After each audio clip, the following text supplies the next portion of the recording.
Ladies and gentlemen, welcome back to the Chtib Zhang Show, episode 66. Eric, in this episode, obviously UFC 273, much anticipated fight card. We're going to be breaking it down, who we think is going to take some of the fights, our parlays as usual, giving the fans something to bet on come this Saturday. But as always, before we jump into the episode, roll it.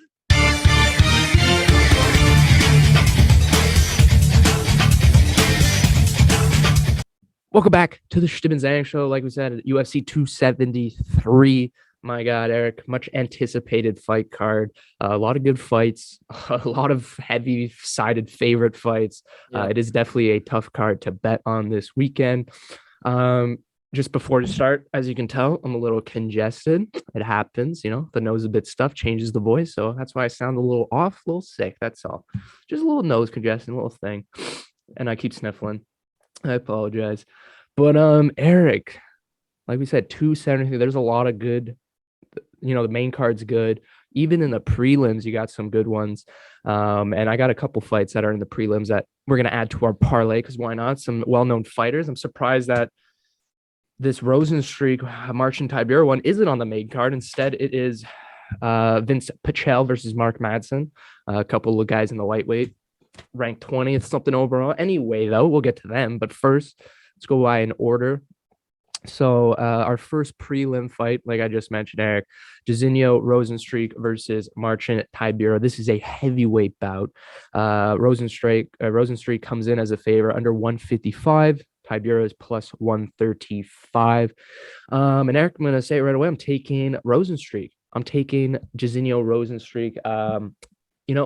What we saw in that Curtis Blades fight when those two fought, it's telling that Rosenstreich is improving his grappling defense. Curtis Blades, a dominant one of the, probably the most dominant wrestler in the division right now. Yeah. We've seen him hold guys to the ground, win 3-round fights from ground control. What was that other fight he fought a long time ago? Remember when he got plucked in the eye and his eyes swell up? But he still won that. It was a fight night. I forgot, 3 rounds. But anyway, we've seen him. Sakai? Yeah, it was Santos. I forget. It was a 3-round fight and he got hit and his eye was swollen, but he won the fight anyway. Okay. We've seen him. This is going to be a 3-round fight. We've seen him. We've seen Curtis Blades dominate, and he was not able to do that against Rosenstreich. So obviously, it goes to show the grappling defense for him has improved. And Rosenstreich, Eric, a heavyweight, not very much movement from the guy. He plants his feet and just kind of he's got power, obviously, in his hands, kickboxer, and he plants his feet and just sends haymakers right to the chin of their foes. And he uses his hips very well when he sets up those kicks right above the knee that he likes to do. He's really got no jab. When he plants his feet, he's not looking to jab anyone. So he's got no jab. He's not going to be using a jab this weekend. He mostly relies on his calculated heavy shots. Sometimes he'll go for body, and then your guard will go down. He'll hit your face up against the cage. And he's got takedown defense. And like I said, his hands, he's got a low guard. And so when they have a low guard, instead of this, it's hard to read where they're going to be landing their shots, right? It's kind of all over the place. So he can use that to his advantage and to his disadvantage. When you got a low guard, your face is unprotected. So it kind of goes both ways, And so, but he's a dangerous fighter. And Marcin Tybura, we know he's a grappler. He's going to be looking to take Rosenstreich down, but he's not going to be able to hold him on the ground for ground control, because that's what Tybura is going to be looking to do, is win from ground control. He's not going to be able to do that against Rosenstreich. I can promise you that. And I don't know, Tybura, he tends to back himself up against the cage a lot. When guys put pressure on him, he backs up. And when you do that against a guy like Rosenstreich, it's not going to end well when you're backed up against the cage. And this guy's just landing haymakers at your body, your face. And, he's a big guy with knees. He loves to use his knees when they're in grappling. But again, he's a decent wrestler. But at the end of the day, the guy wins decisions, and his game plan is the same every time. He's going to try and grapple. He's going to try and send knees to your body. And that's kind of how his fighting style is. But Rosenstreich, I've seen a lot of improvement from his grappling defense. He's not going to be able to stay on the ground. I'm telling you right now, don't expect Tybura to hold Rosenstreich to the ground. He will get up. And when he's up, he will be, just piecing him apart with these heavy shots, planting his feet, backing him up. And yeah, I got Rosenstruik probably a KO, Eric, honestly. KO, second round. I think the first round, Tybura might win because the grappling, that's where he'll start his grappling. And then he'll be like, oh my God, like I won the first round. I'm going to try and do the same thing in the second round. And Rosenstruik's going to be able to read that. He's going to know what's coming. And I think he'll get a KO.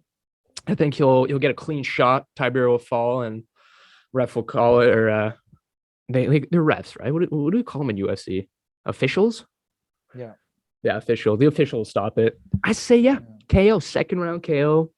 I think I'm feeling a second round KO. I don't think it goes third round. I think Rosenstruik's there to knock him out. Okay. No, very fair. Good analysis as always. Yeah. So before the show, I even told you like this is the first fight where I'm like, I'm not sure. I think it's a lock. I'm taking this as my lock. I know I am betting on. Well, you'll see my analysis. Yeah. The reason why I think it's such a close I think it's a close fight. I think it's gonna be close just off the fact that it's a 3-round fight, right? And from like a betting point of view, or like every time we watch, we know that if it's a short fight, not too long, the wrestlers usually, if you can hold down the person, like obviously you're not gonna like, you know what I mean? Like no, I know what you mean. Especially in a 3-round fight. Bilal Muhammad against Stephen Thompson pissed me off. Exactly. And all you have to do 3 rounds, so that's like 3 takedowns and you win the fight, basically, you know. So or even 2 takedowns, right? Because all you need is 2, you know, 2 rounds. So that's how I see it. So that's why for me it's hard to analyze this fight, because usually when there's a wrestling or a grappler, like I tend to go that way. But we know that Rosenstruik, he fought the best grappler in the division already in Blades, right? And he obviously lost. He got taken down 3 times, but we watched a bit of the fight. It wasn't a domination. Like Blades did not dominate the takedown, the control. Time. And if you look at Rosenstruik's career so far in the UFC, he has 3 losses. Curtis Blades, who we know is going to be, he's always at the top, right? Ngannou, Hirogan, and Ngannou, right? So those are fine names, and the rest of his wins all KOs. So we know he's got punching power.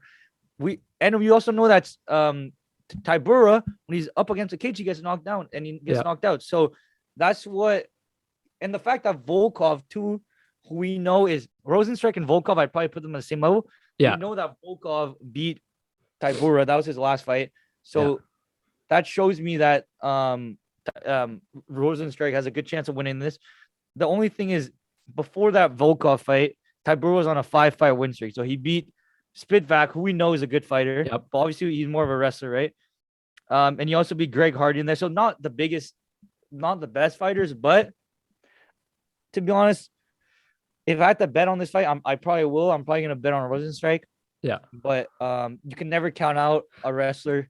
We know how many times has it happened where like the wrestler will just like take down the guy and like they'll win the fight, and you're watching the TV you want to punch. I know. TV, you know? It's so annoying, but it's part of the game, you know. Like we've won money off people just grappling. You like that Gilbert Burns versus Stephen Thompson fight. I put money on Gilbert Burns because I knew he was just gonna take him down, and that's what happened. Obviously, it wasn't a fun fight to watch, but I won money on. I won a lot of money off of it. So that's how I see it.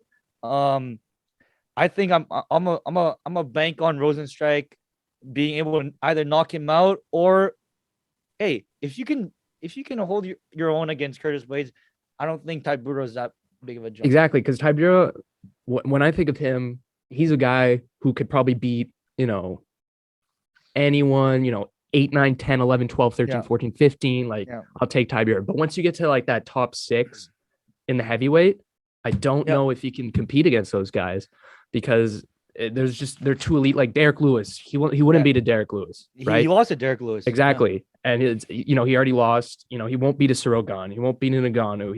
Rosenstruik is one of those guys I put up there too, who is very similar to Derek Lewis, who all he has to do is land one punch and you're out cold. Exactly.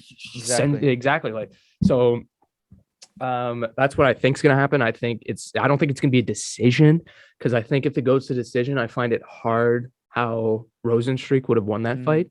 I think like if he's landing shots, like there's a good chance he's knocking someone out. So we're both taking Rosenstreich. Yeah. I still like he's a good fighter, Martin Tiberius. It's just he's fighting some good fighters right now because he's been winning so much. He's on the fight streak. But anyway, moving on. We got the other Irishman, the Conor McGregor, not wannabe, I wouldn't say, but very heavily influenced. This person, Ian Gary versus Darian Weeks. Ian Gary, he had his UFC debut, got a first round knockout. He's a great regional fighter. There's not a lot of, how many fights has he fought? One in the UFC or two? Yeah, one. Yeah. So I don't know much about him. So I went on YouTube, tried to find some of his regional fights. And he's great regional fight. Cage Warriors, he's great, man. He's pieced up some good fighters and he picks people apart. I mean, especially those who challenge him and say like, yeah, let's go toe to toe. Like Ian Gary will pick you apart. And in his debut, he did get a first round knockout, but he looked a little jittery. Like I guess the nerves were getting to him, and it's his UFC debut. But once he settled in, his confidence came back to him. Like, man, he's a dangerous fighter. And so, like I said, Cage Warriors, if you go look at some of his Cage Warriors fights and, it'll tell you everything you need to know about what kind of fighter he is. He's a dangerous guy who can piece you up standing up. And he's a forward pressuring attacker. Like he won't hesitate. He'll come at you. He's not afraid of anyone. And that's why I'm taking, like, Darian Weeks is a good fighter, right? He's a great fighter. This is what I'll say about Darian Weeks. Ian Gary is so good that he's knocking people out, but Darian Weeks is good enough to survive 3 rounds, in my opinion. So it's probably going to be a decision win for Ian Gary, unless Ian Gary like shows me something. Like his stock will heavily rise if he's able to get a first round knockout here against a good fighter like Darian Weeks. But I really think he'll be able to survive 3 rounds. He'll go to a decision win. Darian Weeks, man, looked great against Brian Barbereno.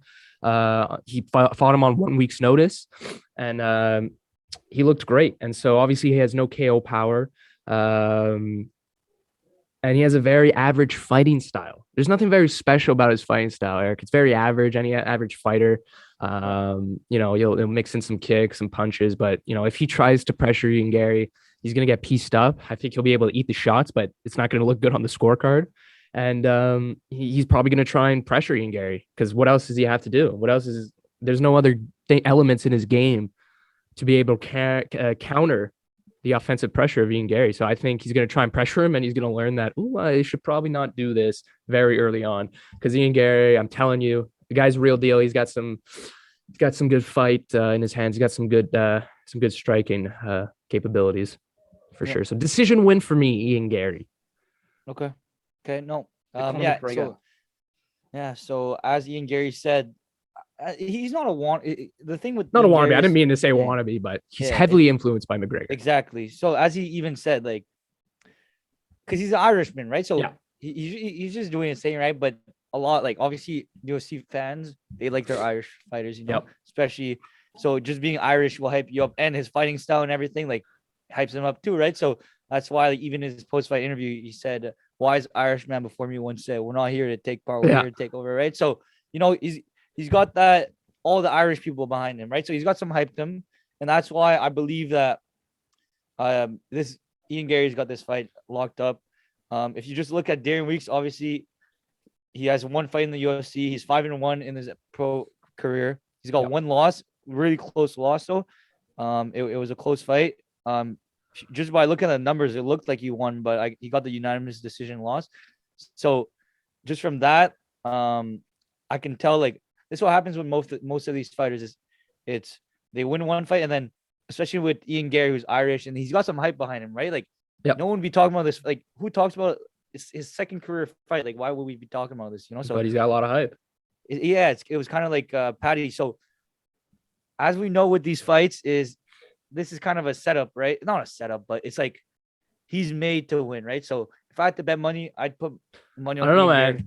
Darian Weeks is a good fighter. Like, he's a good up-and-coming fighter, but yes, you're right. But you know what I mean? Like, historically, especially this early, there's no way. Like, you know what I mean? Like, I doubt that Ian Gary, especially with all the hype behind him, like, I don't think. And also, as you said, Ian Gary, last fight, he didn't look the smooth. That's what happened with Paddy Pimblett too, right? Remember, it was a little shaky, but he won his second fight, and it's hey, it's a hype train. So UFC love their hype train. I doubt they're gonna let Ian Gary, like, obviously it's not a very, it's not a setup, but I know what you it is. mean, because that's an interesting thought, and we're going to talk about this fight coming up. But I feel the same thing about Aljamain Sterling Okay.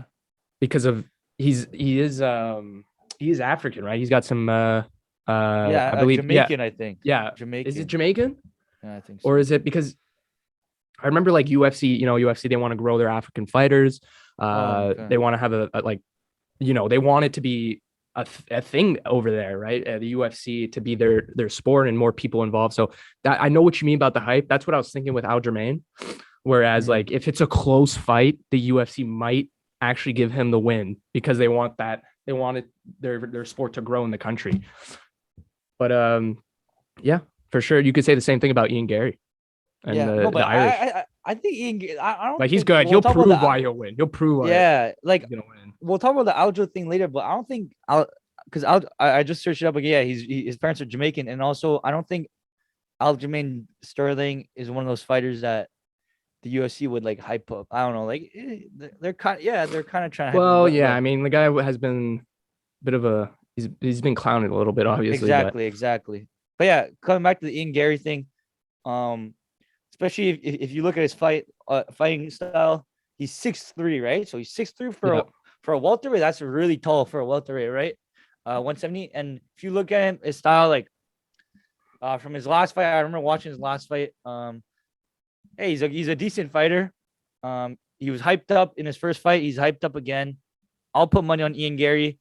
Like so far, as we talked about, I have Rosenstrike and Ian Gary in my parlay. I feel pretty confident with those two. It's a decent parlay. They're not heavy, super heavy. I don't know what Ian Gary's is, but I don't think they're super Ian heavy Gary. favorites. Oh, they're super heavy favorite. Ian Gary's an under 365 favorite. Okay, that's not that. Well, it's not that bad compared to what we're compared to some about. of the obviously, but it's still like at first 3-1 favorite. Rosenstrike's not that big of a favorite, eh? He's like he's pretty close. That's why I think. Yeah, I mean, I understand why because the grappling and exactly. I see how they're putting it, but yeah, so yeah. I have Ian Gary in this fight. I think he's gonna win. I hope he's gonna win because I'm gonna have. I think I'm putting like $200 on this parlay. So dude, maybe I might actually too. Because because especially with these big fights, like with the odds are so bad, like you just have to like I'm super confident in it, so that's why I'm gonna start trying to stack these up. But I think I'm gonna try and restrict myself to like 150 because 200, if I lose that, I'm gonna go broke a bit, So absolutely. And now we get to this awkward fight where I don't really know two of these guys because I'm not really involved. Like I'm very new to UFC. Maybe you can explain it to me. I don't know why this is on the main card. But Vince Pichelle versus Mark Madison, two lightweights, ranked in the 20s. Vince Pichelle is 39, so I don't know if he was a big fighter back in the day.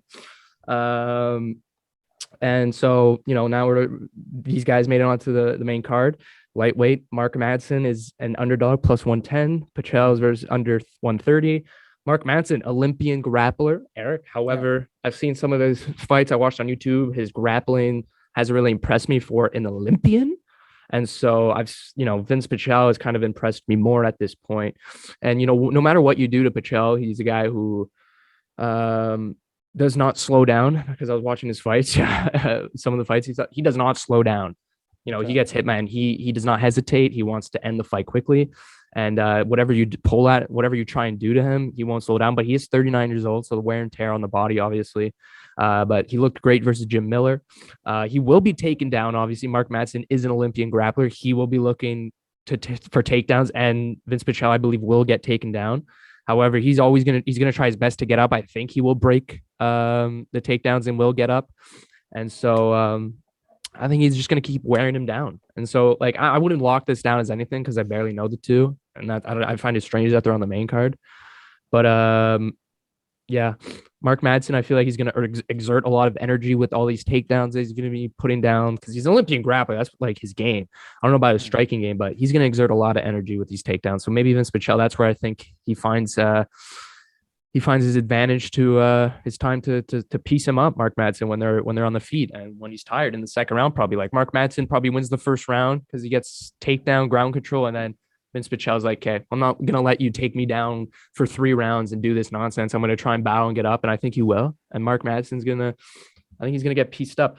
I'm gonna say a decision win for Vince Pichelle, but don't put this in your parlay unless you are confident with who you're picking, because I don't have much to say about these two. Don't really know them, so yeah. Okay, I'll say decision win. Okay, that's fair. Yeah. So as you said, obviously, I'll be honest, I didn't even know this was a fight, but I can kind of see why this fight's happening. Maybe not on the main card, because especially as you said, there's Rosenstrike on the prelims right now, so it's like kind of crazy to think about. I think they're probably replacements for because I'm pretty sure Kelvin Gastelum was supposed to and Imov were supposed to be on the card, but they got removed because first Imov had a visa problem, and then after Kevin Gastelum got injured. But so yeah, I think it's probably a replacement. But yeah, so obviously you said the Olympian in Mark Madsen, he's undefeated in his MMA career, so maybe there's a little hype behind that, right? Vince Pichelle, obviously, he's a little on the older side, right? They're both on the older side, actually. Yeah. So it's very weird that I don't even know why we're talking about this fight. I just find it weird that it's on the main card. I want to know, like, I didn't do my research into it. I want to know why. But I think it's because it's a replacement for the Kevin Gastelum. I'm pretty sure. But then why not just move up the Rosenstreak from the prelims? You know? Yeah, I don't know. But that should be a main card fucking fight. Yeah. And the thing is, I kind of want to add this to my parlay, but I don't know enough to bet. It might be a last decision. It's 50-50, just like.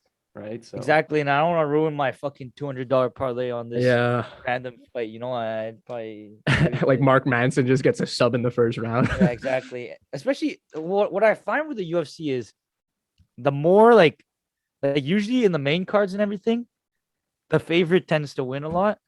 And then in the prelims, you get a lot of you get more of the iffy where sometimes the underdog will win just because they're more unknown, right? And there's not enough research made because they're on the prelims, right?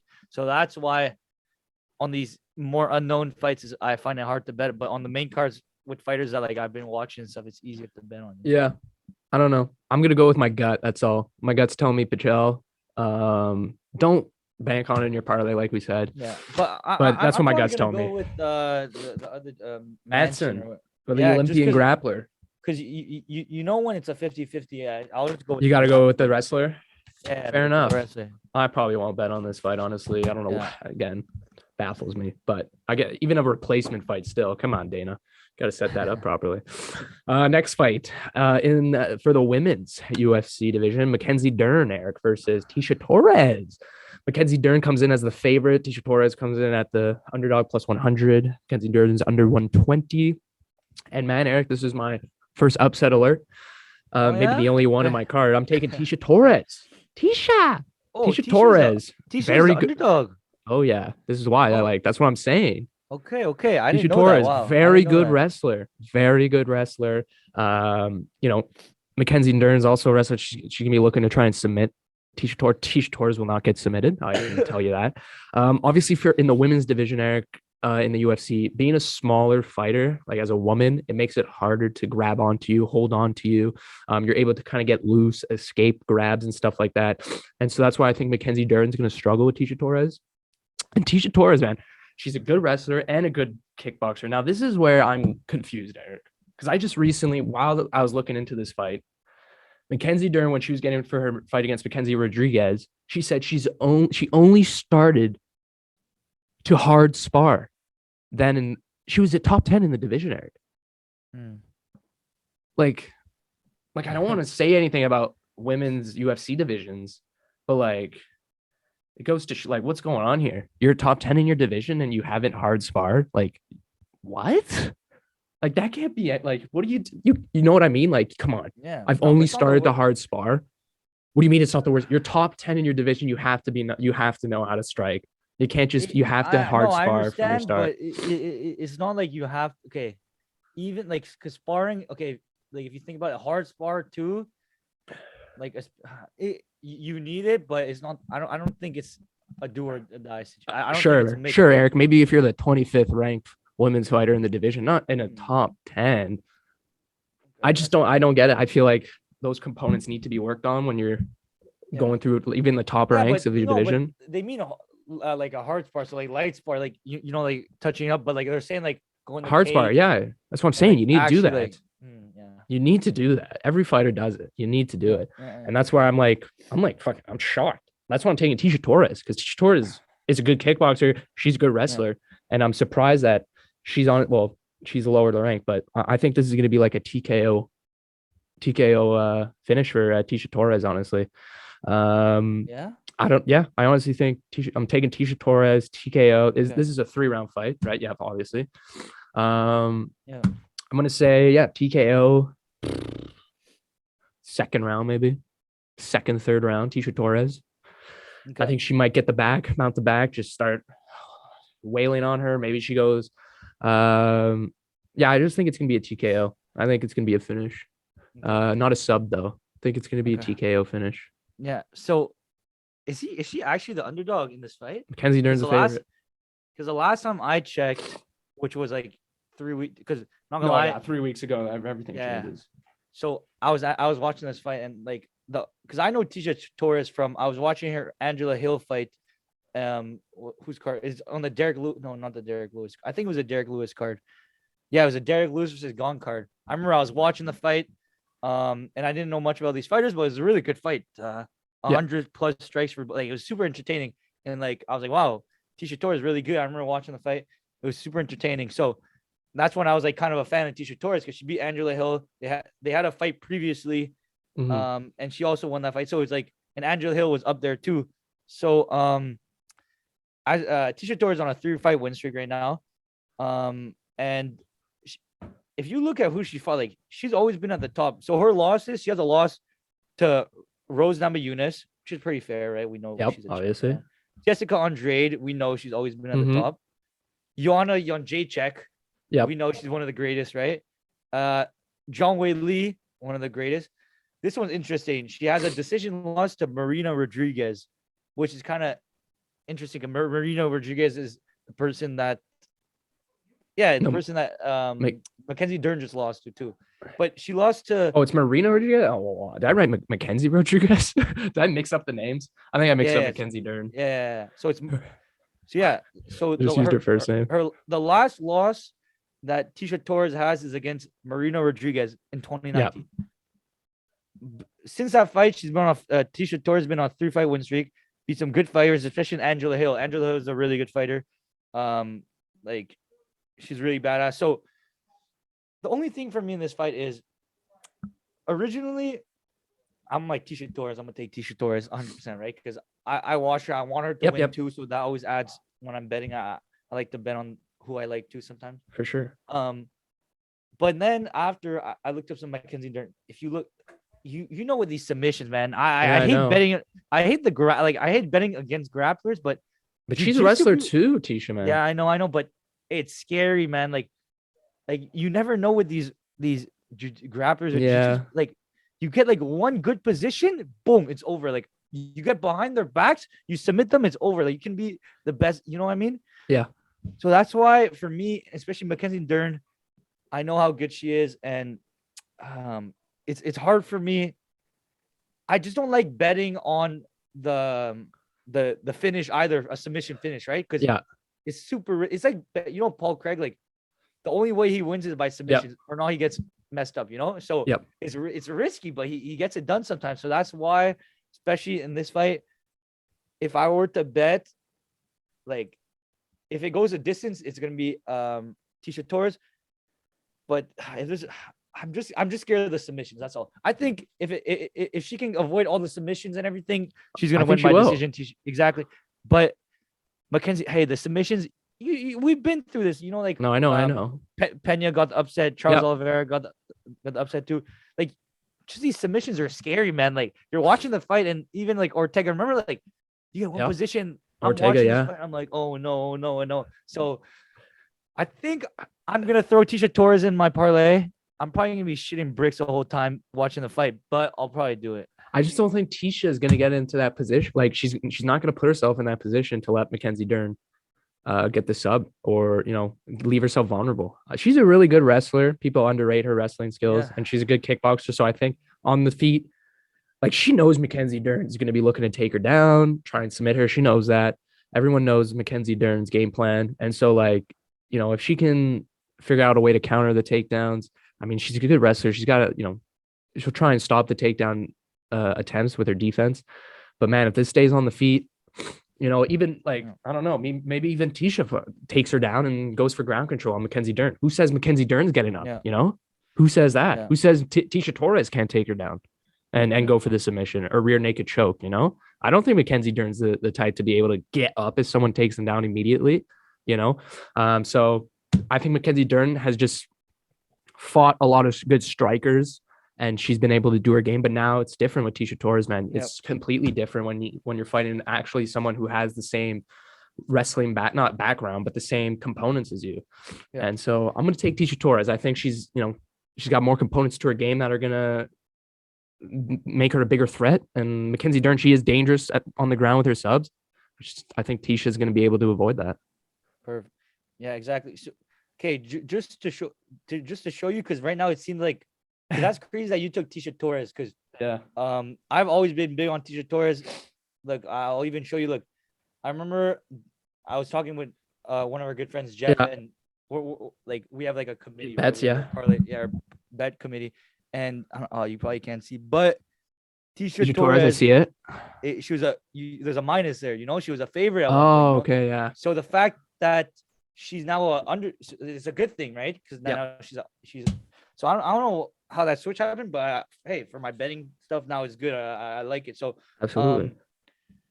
And I'm so disappointed that the Imavov Kevin Gastelum fight. I know. Pulled out, because I was gonna bet against Kevin Gastelum, and I was very confident in that too.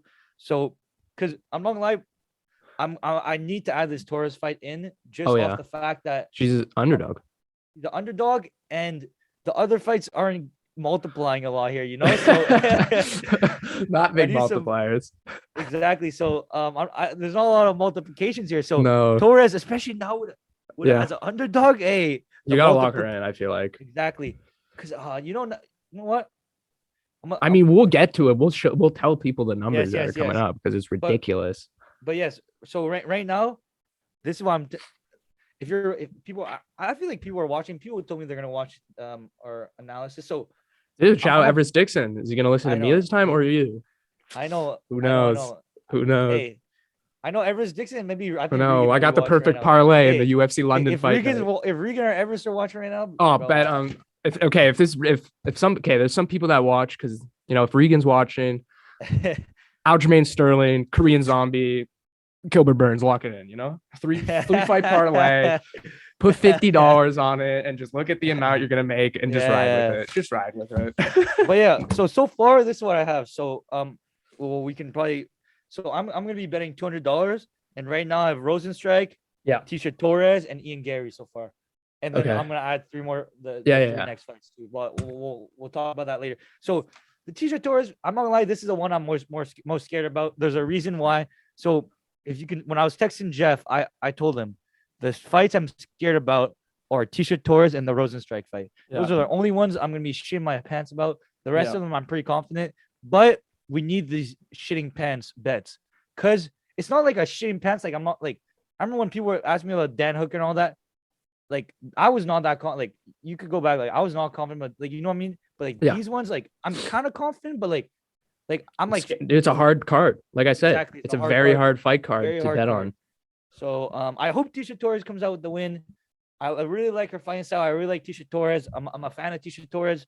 So I hope she, because it'd be brutal if because when you're watching the fights, especially with people, right? Most of the if your card messes up in the prelims or I hate it, man. The first few fights, the worst feeling. I immediately go to make a new one, because your whole thing is ruined. But the best feeling is what happened in the last one, is where all the prelims hit and the little main events hit, and then you start stacking up. You get the Kevin Hollands, Rafael dos Anjos, and then you hit the last fight, and all you gotta do is hit the last. Those are the best ones, right? So, hopefully, the 3 ones here, because realistically, I'm probably gonna watch these fights, but these fights are a bit earlier, so sometimes oh, I don't usually get to watch the prelims. Exactly. Like most of the times when we want to watch these fights, we only get there for the main card, for the main fights, right? So So I just hope they win, So Yeah. that's why Listen, yeah. I'll say this. I believe, fact check me, but I believe I am 100% accurate when it comes to betting on prelim fights, even though I haven't seen one. Oh yeah. I think every time I bet on a prelim fight, I've hit, but I Okay. haven't watched it. And I just go on my Betway and I'm like, oh, that's good. My fucking parlay No, is off to a hot start. but the fact that you also have Tisha Torres, because I have Tisha Torres for my own reason, and we didn't even talk about this fight. So the fact that you did your own research and have your Of own opinion course. about it, and hey, I'm confident Tisha. I'm not gonna lie, that puts me over the edge because I did my own research, Yeah. You and thought I was going to take Mackenzie Dern. I didn't know, but it's just because I didn't know she was a underdog too, which is kind of Yeah. crazy. Because now I want to bet. Because the thing is, what I was gonna be scared about is I didn't want to bet on all the favorites because that's I what I've know. been doing recently. Betting on all the favorites, right? Yeah. And then what happens with that is one of these days, like it's not always the favorite. Like you sometimes you never Yep. know with these fights. So I know. especially like last card, I bet on only the favorites, and Yeah. I hit, but like it's kind of rare, So I'm like it happens pretty often where all the favorite wins, especially in Yeah. this card where like there's some heavy favorites, Some heavy favorites. very heavy. So I don't know if And you're yeah. transitioning here. We're gonna Yeah, talk we about are. these. Let's get to our first heavy favorite of the Sure. UFC card. Khamzat Chimaev, Eric, a 5-1 favorite, under 525. Yeah. Gilbert Burns plus 415. So there you go. Yeah. There's your first lopsided bet of the night. Man, all I can say about Khamzat is believe in the hype. Believe in the hype. Yeah, Believe what it. he's telling you. Eat it up, Yeah. eat it up, eat it up, because Don't doubt it. Yeah. don't doubt what he's telling you. Because man, this guy, all he does from the time he wakes up Yeah. to nighttime, if he's not driving around with Darren Till in a car or anything like that, or taking, he takes the train at night when he can't sleep. Oh yeah. He sits in the train and he just rides. Anyway, if he's not doing that, he's training. He's training. He's working on his ground game, working on his striking game now with Darren Till. I mean, this guy is a pure dominator when it comes to grappling. I mean, we saw what he did to the Leech. That was just a domination. That was dominance to its purest form. Yeah. What he did to the Leech. So, this could be, dude, he could get a first round TKO. That's how crazy the hype is. Like they could start off. He can do the same thing he did against the Leech. I don't think he will because it's too telling. Like where Gilbert Burns throws a strike, Khamzat dips, takes him down, 2-leg takedown, boom. Gilbert Burns is not getting up for the rest of the round, type thing. And so, obviously Khamzat hasn't been hit, but he's got one strike against him in all his fights or something like that. Some ridiculous, not even real strikes. It's like not even real strikes. Exactly. Like and so if he's been hit, if Gilbert Burns does land a hit on him, I think it might shock him. It might surprise him because he's never been hit that hard or anything like that. So there's that to look out for.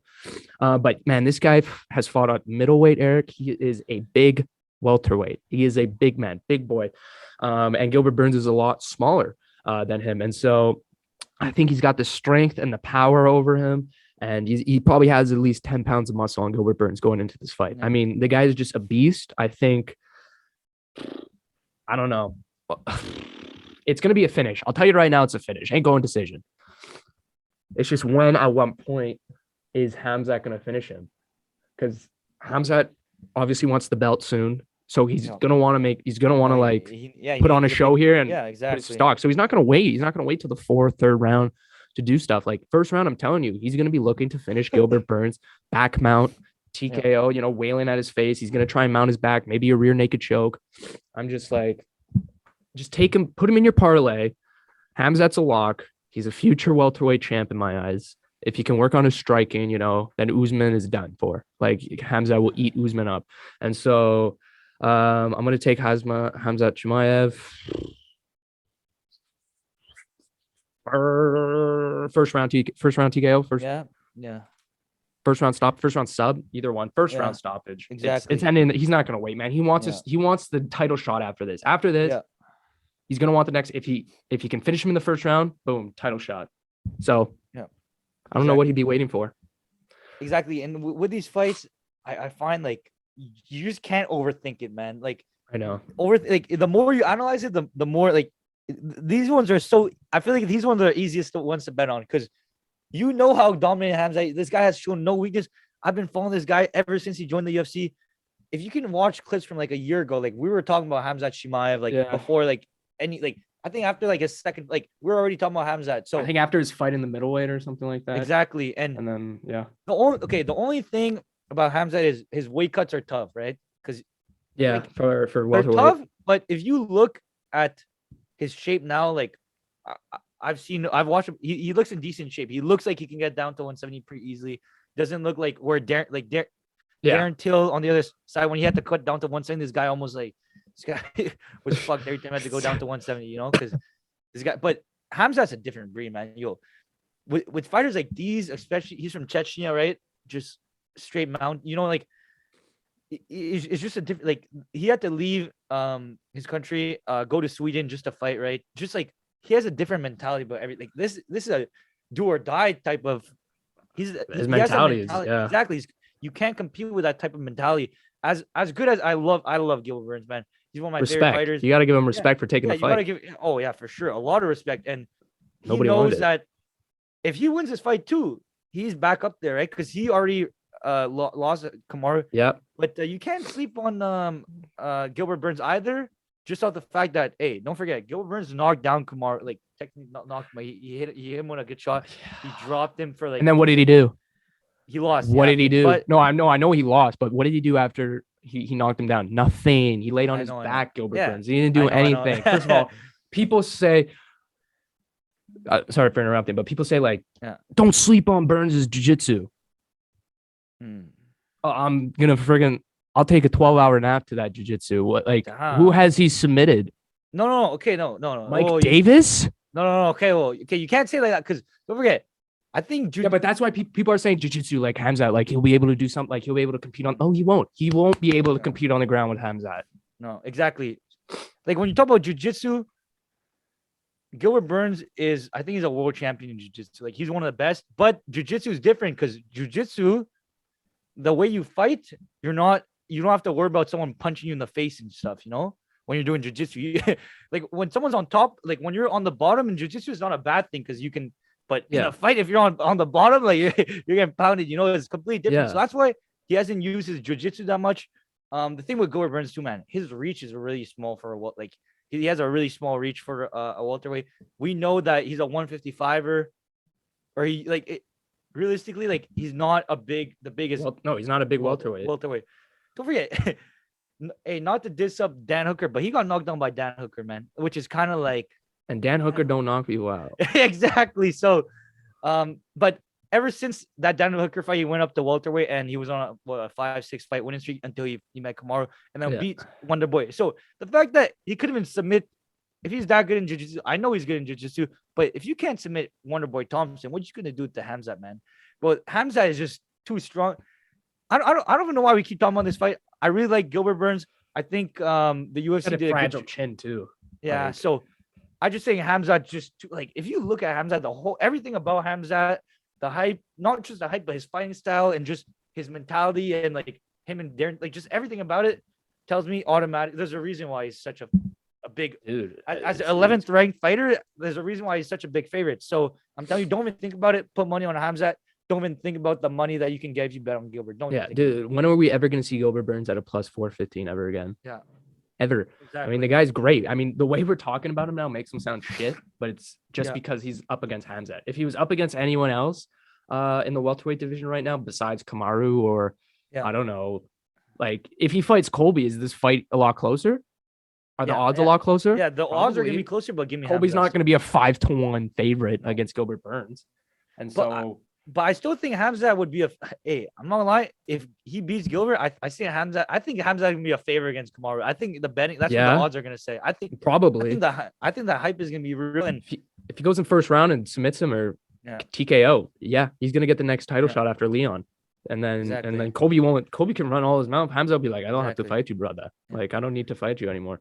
But but another thing is for me with Gilbert is it might sound but I don't think Khamzat will be able, because a lot of his submissions are rear naked chokes. Okay, because wrestlers usually your submissions are rear naked chokes. Yeah, because you get the back mount. Exactly. Easy. But I think I think Gilbert Burns' neck is too big. It's not even a diss. That's why I'm saying TKO. Neck. That's why I'm saying TKO. I don't think he can get under that. Like, even if you get under that chin, I think there's too much muscle there or something, and you won't be able to sit. Like, I think that's why he's such a good jiu-jitsu guy, because I think this guy's.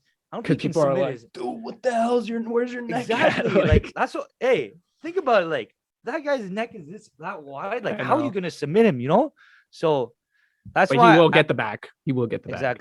Exactly. And I think not his chin is too fragile, but I just think we've talked about it. Hamzat's too much, man. Like, there's man. We can move on. Fuck, just lock it in. Lock it in, guys. Lock it in. We're adding it to our parlays. Lock it in. Yeah. Put $1,000 on Hamzat. Yeah. Do it. Just Hamzat fight. I mean, you'd actually lose money, I think. Yeah.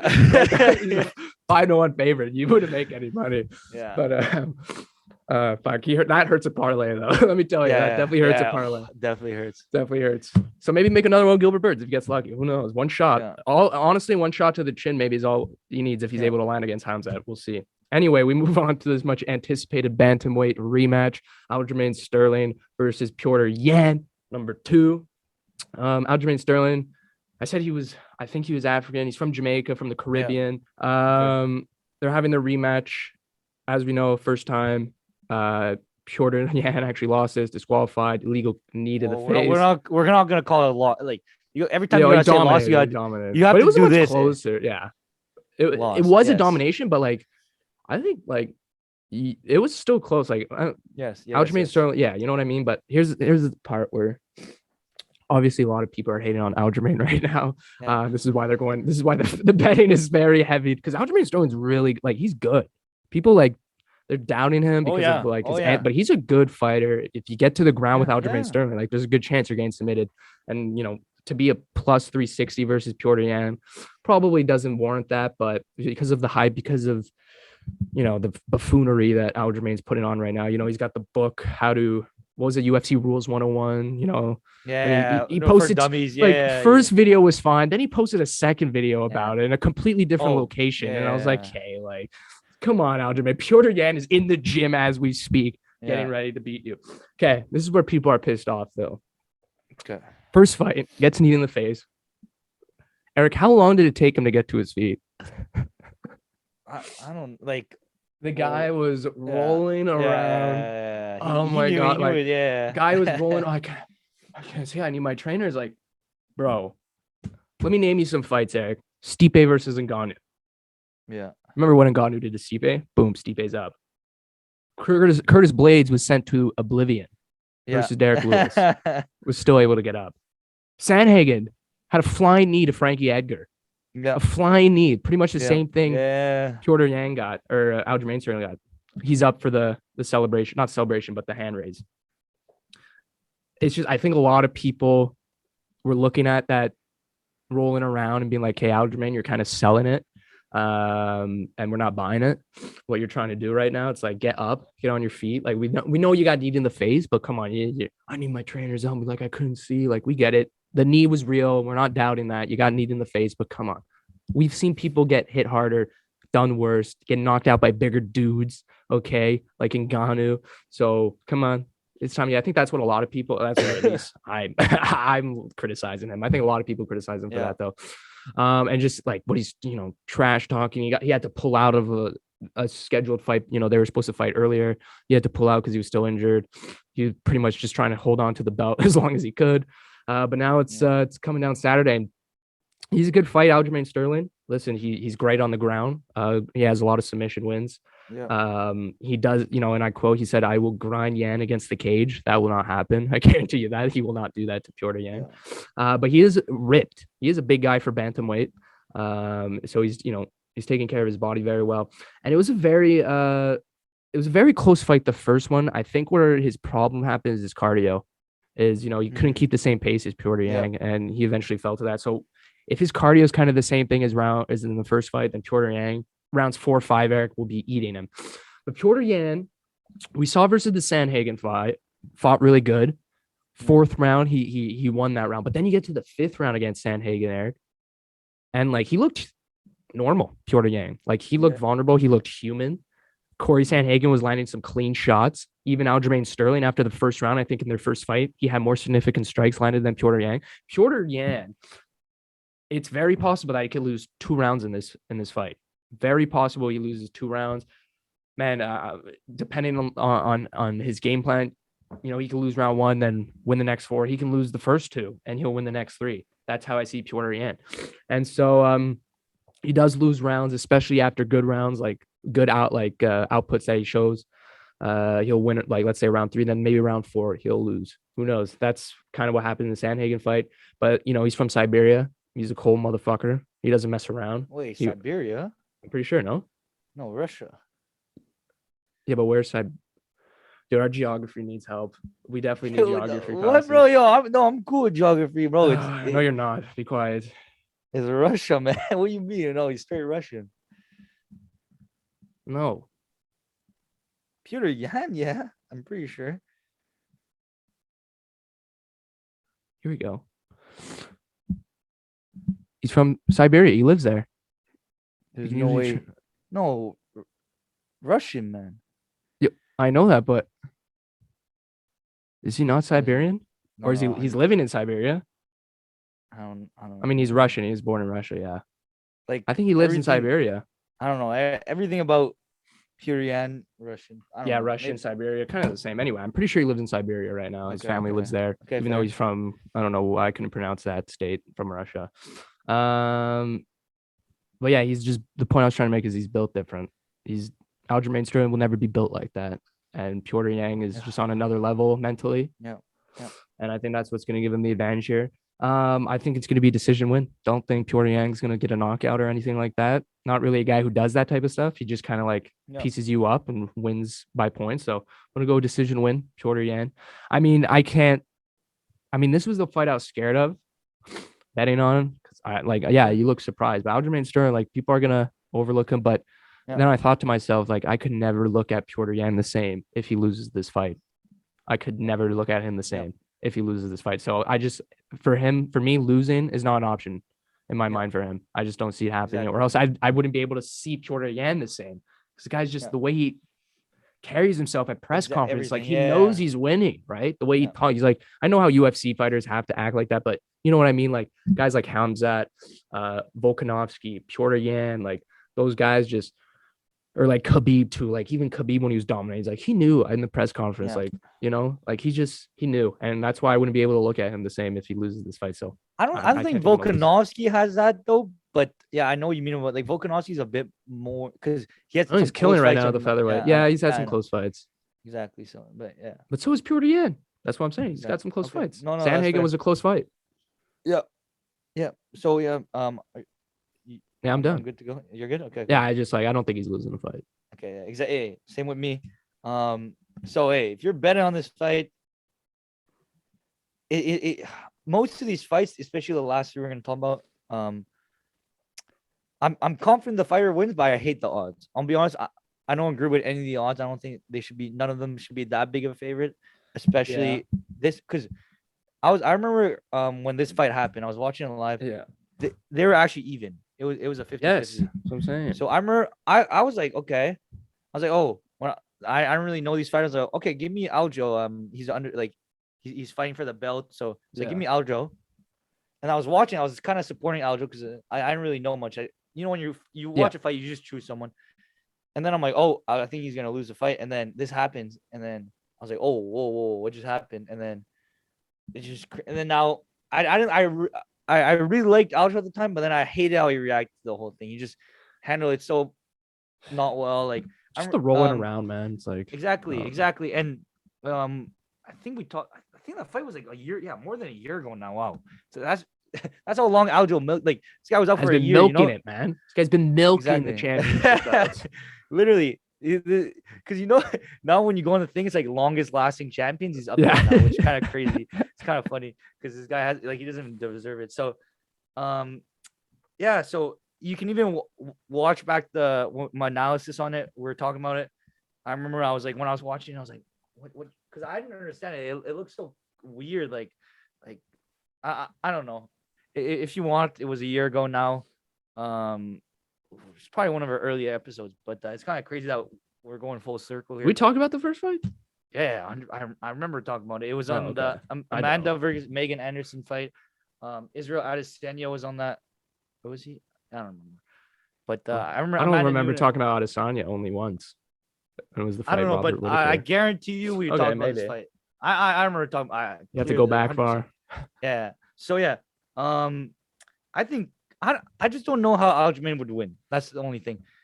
I remember watching the fight. His pace is really quick, like especially for like he has a really fast. Like he started off crazy, man. Yeah. His movements, but he's very unorthodox. So the way he fights is very like you don't know where the shots are coming from, and that's why his name is the Funk Master. So he's very like funky when he fights. So he's very like you don't know, switches stances, always like don't know where the punches are coming. He jumps on you, you know. He doesn't really care how he looks. He just trying to mix it up, you know. So what people sleep on is Aljamain has 15 fights in the UFC and he only has two, three losses. So this guy has like 12 wins in the UFC, which is kind of crazy. That's a lot of wins, man. So people sleep on him. Don't forget he submitted Corey Sandhagen. That was a huge underdog fight. He got his back and submitted him. And Corey Sandhagen, he's a brown belt in jiu-jitsu. So it's not like he doesn't know that can happen. So, but I can't see Piran getting submitted. I can't see him getting taken down. Last fight, don't forget, Aljamain's supposed to be like the wrestler, right? The guy that would take it to the ground. He only landed one takedown, and it was barely a takedown. And every time Aljo would try and take him down, Piran would grab him, judo flip him on the ground, and Piran got 7 takedowns from that. So hey, that's what happens. And if you look at Piran, this guy is so sturdy. He's so like strong. Like you can tell, like especially for a 135, like he's so sturdy. So that's why I think I just can't see Piran losing this fight. I think if it's on the feet, Piran's way too good. And I don't, even if on the ground, maybe not jiu-jitsu, but I'm saying like I don't think Piran's scared on the ground either. Exactly, but yeah. And I saw a video. It was Piran scrambling on the ground, and it was this bigger guy on him, and Piran's like, "Hey, dinner if you can submit me." And then he goes, it's like he wanted lobster or something. And then the guy tries to submit him. Piran, if you look at it, it was beautiful, man. This guy goes like he's just scrambling. Like a nice scramble is good to watch, man. Like if you watch a nice scramble, like someone's in a bad position, he goes on his back. The guy's behind him. He's got a half mount. The guy's like, okay, give me a half mount. Let's see if you can escape it. Gives him a half mount. And then he's just scrambling. He goes, hands behind the back. Like, it was crazy, man. Like, after watching that, I was like, okay, there's no way Aljo's submitting him. So I think this is a guaranteed Piran win. I don't think the odds. Some average dude trying to fight Piotr, you're like, Aljo can't do it. No, but it's just like, I don't understand how Aljo win this fight, you know? Like, it has to be a submission. Yeah, it have to be a submission. But the only thing the last fight I also saw is maybe if Aljo's cardio got better and if he can keep that pace. Exactly. So the thing what I liked about Aljo kind of is last fight he was not scared of Yan. He got taken down, got back up. He was the one that brought the fight to Yan. So if he can do that again, but keep the pace the entire time and just keep going, I could see that closer. Exactly. And I know that Aljo, I know people like to mock him and everything, but he works hard, man. He's a big dude now. So I don't know how good his cardio got, but Aljo, like I know, like he knows he milked it. That's why like now he knows like he doesn't really care. Like he's just milking it. Like so now he's got to prove himself, but he knows he has a big chip on his shoulder. And if he wins this fight, man, no one will ever mock him again. So from that, he doesn't have a lot of pressure on him. So he should be able to come in this fight without like any pressure, knowing that if he loses, whatever, I'm already getting mocked. It can't get worse. Yeah. Or if he wins, no, everybody will shut up. Like I'm telling you, like I will never disrespect Aljo again, you know, unless it's like another disqualification win, you know. So that'd be crazy. Imagine 2 back-to-back. Imagine 2 knees to the face. I think he read the rule book now. So hey, give me Piran. Add him to my $200 parlay. Let's go. Yeah. Listen, don't expect Piran to come out guns a-blazing. That's not his game in the first round. That's what he does, yeah. That'll be Aljo's game. Aljo, you'll probably be like, well, what are these two saying? Like, Aljo's piecing this guy up. Don't worry. Piotr has great defense. He knows what he's doing, so don't worry about that. Exactly. Now on to the main event of the evening. Obviously not the most anticipated fight, Eric. There's probably more anticipated fights on this card with Khamzat and this Aljo Piotr Yang fight. But nonetheless, we still got the featherweight champ Volkanovski versus the Korean Zombie. Volkanovski, Eric, is a 7-1 favorite. This is the most egregious odds that I've ever seen in UFC. He's under 720. Korean Zombie's a plus 500. So you make money off Korean Zombie. Like, I'm not saying don't bet on him, but like if you're willing to lose some money and if there's a big payout, like I don't know, put some money on Korean Zombie. But anyway, Volkanovski, like Brian Ortega fight, we talked about it. Stylistic, accurate, pieces people up, very similar to Piotr Yan. Chops the calves. He's very similar to Piotr Yang, where he has striking defense. He has great striking defense. He doesn't come out guns a-blazing. He kind of picks his moments. Whereas, the Korean Zombie's a guy, his nickname, the Koreans, he named himself the Zombie because of his relentless pressure, his forward aggressive pressure. And I think that's just going to like not help him in this fight at all. If he's just going to try and like run up on Volkanovski and go fist to fist with him, I just don't think it's going to work out. So Volkanovski is just better, I feel like, in mostly every way. He's got the better cardio. He's got the grappling. He's got the stylistic fighting.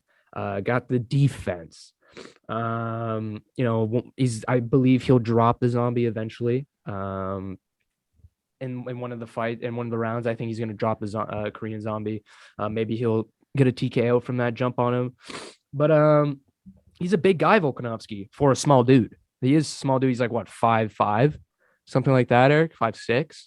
But he's Volkanovski. Sure. But he's a sturdy dude for his height. And he's been ready, Volks. He's been ready. After that fight against Ortega, Eric, he wanted to fight before the end of the year. Get me on the November card, get me on the December card, get me on the January, February, and it kept getting pushed back.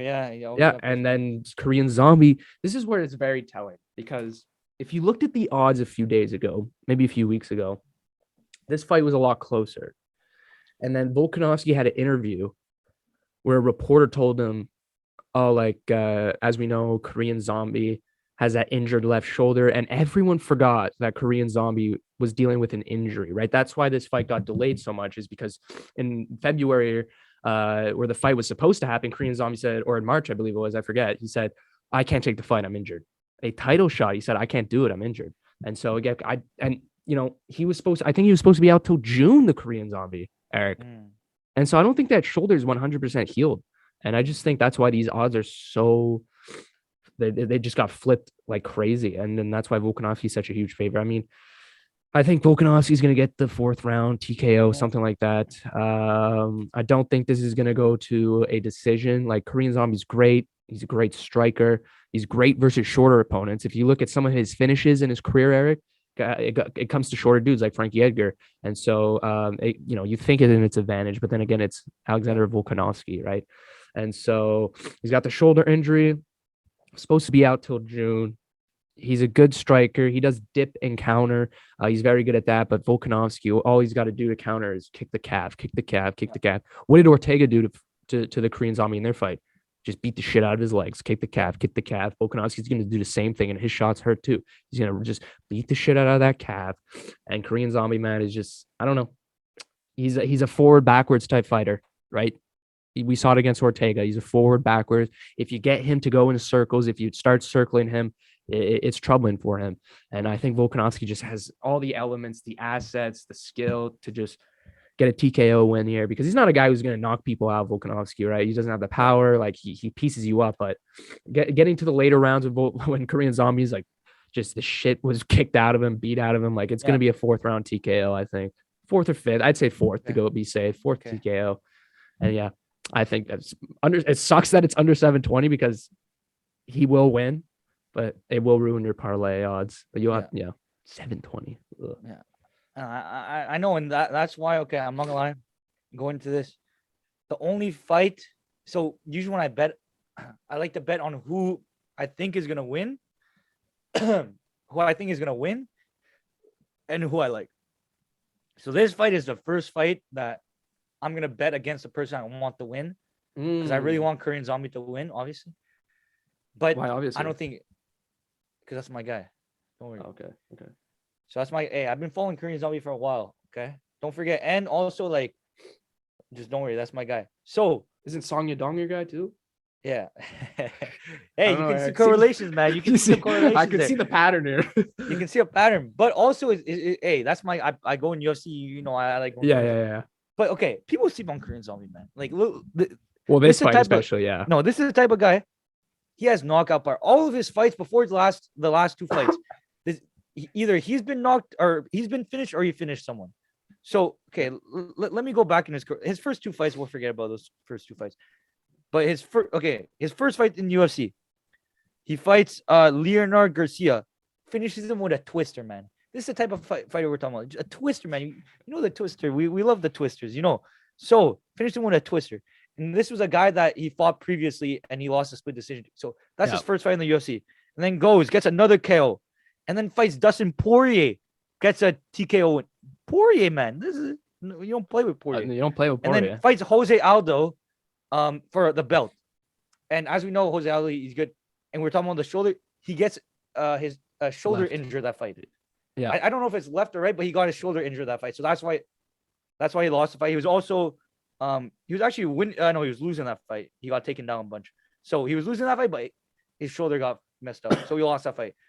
And then beats Bermudez. So he comes back from a 4-year layoff. 2 of those years, it's because he was in the army, because in Korea you have to serve the army for 2 years. So 4 years later, comes back. First fight back, doesn't lose anything, beats Bermudez, a really good fighter. And then after fights Yair Rodriguez, about to win the whole fight. 1 second left in the fight. 1 second left in the fight because hit with a spinning elbow. 1 second left in the fight. So he was gonna win the fight if he lasted 1 more second. Spinning elbows, man. But I consider too many of those. Exactly. I consider it a win. Like, I wouldn't consider a win, but I see what you mean. Yeah. You know what I mean? It's a great fight. And then fights Renato Moicano, knocks him out. Frankie Edgar knocks him out. You see, man, these are some big wins here. I know. And then the only fight that scares me talking about this fight is he fought Brian Ortega pretty recently, 2 years ago now. Yeah. He lost by decision and he got out everything. And I mean, give kudos to Ortega. Like, look what Ortega did against Volkanovski. Like, Ortega is not the same fighter he once was. You know, these past 2 fights against the Korean Zombie and Volkanovski, he's looked great. So I would just say that was just a resurgent Brian Ortega. I wouldn't blame him too much. Yeah, but it's still the fact that if you compete if Ortega dominates Korean Zombie and then Volkanovski basically dominates Ortega, what does Volkanovski, you know, there's a food chain to this thing, right? You know, there's a food chain. So I like that. But hey, the thing is, I really like Korean Zombie. He fought Dan Ige last fight. He beat him pretty decisively. I just think, hey, if there's someone that has punching power in this division, it's the Korean Zombie. Not a lot of people have punching power in the division. That's exactly it. Featherweights, there's usually not a lot of knockouts in the featherweight division, right? Exactly. And so, but most of these come from the Korean. That's why, because like Korean, you can make the same comparison to, it's not the same, but like Korean and Gilbert in this fight card, right? 2 good fighters. And they're both being put against some other great fighters. And that's why their odds are so lopsided, even though Korean Zombie is maybe the best striker in the division, in the featherweight division. And so it's just, he's got the striking game. And I don't know, like you said, if he can land some shots on Volkanovski, some clean shots, and jump on it and jump on his opportunities, maybe. I just think Volkanovski's smarter than that. And he knows. At this point, when you put those 2 together, it's 3-dimensional fighter versus a 1-dimensional fighter, I guess. Korean Zombie is a forward, backward fighter, right? Yeah. Striking. Volkanovski knows that. He did it against Ortega too. Ortega's he looked great. His striking looked great against the Korean Zombie, right? It looked great against the Korean Zombie, Ortega striking. But against Volkanovski, he just couldn't get anything going. And Volkanovski, instead of that neck triangle there, or the guillotine, besides that, Volkanovski, like you said, dominated him. Even though Ortega looked good, I just think he's going to do the same thing versus the Korean Zombie. Can I just say something? This is what I'm not gonna lie. This might sound crazy what I'm about to say, but this fight is giving me a lot of Pena Amanda Nunes vibes. I'm not even gonna lie. Whoa. Very controversial. Hey, don't forget, Pena is very in her division. She wasn't even that highly ranked. She had a loss and then a win. She had a loss and then a wait. Hey, she had a loss and then a win, right? So very similar to what Korean Zombies had. Amanda Nunes looked unbeatable, right? As we said. And then Pena looked, and then I think Pena might have even been a bigger underdog than this. I'm pretty sure. Like, maybe actually. I think 800 was like. Yeah, exactly. So under 800. It's not that crazy to believe that Chen Jun-sung might win. I'm not gonna lie. I might be a bit biased here, but I'm just saying this because just to recap my whole parlay. Yeah. I have everyone plus Volkanovski in this fight, obviously. Tisha Torres. For what? Are you saying they're all favorites except one underdog? No. I'm just saying just to that's why I have my parlays. But if one of those mess up in my parlay, I'm not gonna lie. The only thing I'm doing is I'm putting $50 on Chen Jun-sung and making my money back. That's how I see it. If my thing doesn't pan out, I'm just gonna throw in the towel and put Chen Jun-sung $50. You know, dude, it's both. Like, I'm just saying this is a hard, like, if Mike parlay hits, like, I'll be astonished, honestly, because man, you look at some of these odds and it's not crazy to think one of these could be an upset. It's not crazy to think. I mean, there's a possibility. I mean, we know Hamzat, but we just haven't seen enough of Hamzat because he's been so dominant. What happens when he goes against? Do not worry about it. I'm telling you, if there's a guarantee, is Aljamain Sterling, Piotr Yan, like, we don't know. Chtib, if I'm telling you right now, if Hamzat doesn't win, man, tell me what, like, I'm telling you, like, I don't even know what I'd do. Like, I'm telling you, it's a guarantee. All these, bro, I'll buzz my hair, but like, it's on film though, Eric. I don't know. We'll bring it up though. Look, I'm telling you, Hamzat is a guaranteed win. Don't even worry about it. I'm telling you, if you worry about the Hamzat, I'm telling you, do not worry about that. Or else I'll start worrying about everything. Exactly. Do not, if you worry about, exactly, bro. You do not worry about that fight. Let me take care of that pressure. If you want to put pressure on that fight, put it on me. Don't worry. No, I'm confident in Hamzat too. I'm telling you, everybody, just throw in Hamzat in the parlay, man. Just do it. Just do it. It's a free bet. Okay, to recap our parlays. Rosenstreich, Ian Gary. I got Pichelle. I might put in my parlay. I don't know. Mark Madison, whatever. Eric, maybe. You decide, viewers, what you want to do. Tisha Torres, we both got in our parlay. Hamzat, Piotr, and then Volkanovski. It's not a big payout. You're going to have to drop some money if you want to make some money, obviously, because the odds are killing you. They're really, it's not a parlay friendly odds for us. So yeah, that was another episode of the Chtib Zhang Show, UFC 273. Thank you so much for watching on YouTube or listening on Spotify. We very much appreciate it, and we'll be back next week for our next week's episode. We'll see you guys later, or until then, peace. Roll the outro.